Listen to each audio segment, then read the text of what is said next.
As a board director, you've got legal obligations, you've got financial obligations, but you've also got cultural and moral obligations to ensure that your organisation is acting in its own best interests and for the purpose that it's been established.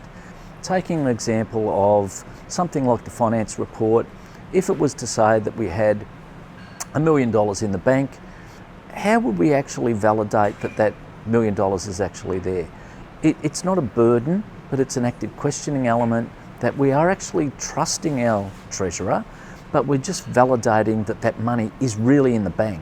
And it's not that that's a process that we're really concerned about our treasurer now. It might be 10 years down the track when we're no longer on the board and we're putting in good practices, good elements for the future of the organisation.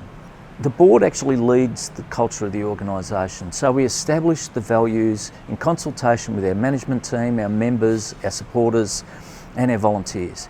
And then it's not good enough just to say that these are the values we espouse. As a board, we validate that by checking in on it. So are these behaviours being exhibited in the workplace? Are we actually respecting our volunteers? How do we actually respect that? And the validation could be as simple as we do a survey around, do you think that our organisation values are being lived in practice by you as a volunteer, by you as a member, by you as a staff member? And are these actually practical? So it's just trusting that this stuff doesn't go astray. The occupational health and safety element is a really important one for organisations that are exposed to those who employ staff. So the last thing you'd want is someone to be killed in your workplace. So I use the example of an aged care provider that I did some work with around risk management, and I asked the boards, okay, how do you guys know that you're complying with the occupational health and safety requirements? And the response was, well, we regularly check in and our CEO provides us a report. And when I asked them, well, how do you know your CEO is telling you the truth? There was a look of shock as to how this could actually occur. And I said, well, it's not that we are checking in on occupational health and safety every day and every minute, and that we do distrust our CEO, but if I'm likely to have that legal obligation having to be in the court to defend an action where a worker has been killed, then I want to make sure that that stuff is actually being followed through. So we might actually employ a consultant to validate that once or twice a year, but it's that we're actually checking in it over a programmed element. It's not ad hoc and we're not interfering.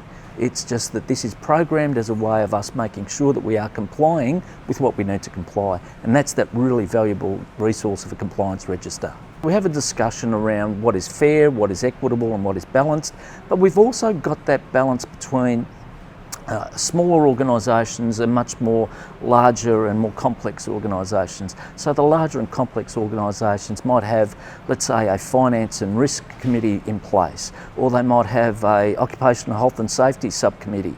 So it doesn't mean that it's the board interfering, it's a collective response to some of the key issues we might see as part of our organisation. And at a smaller level, it might be as simple as us saying, hey, look,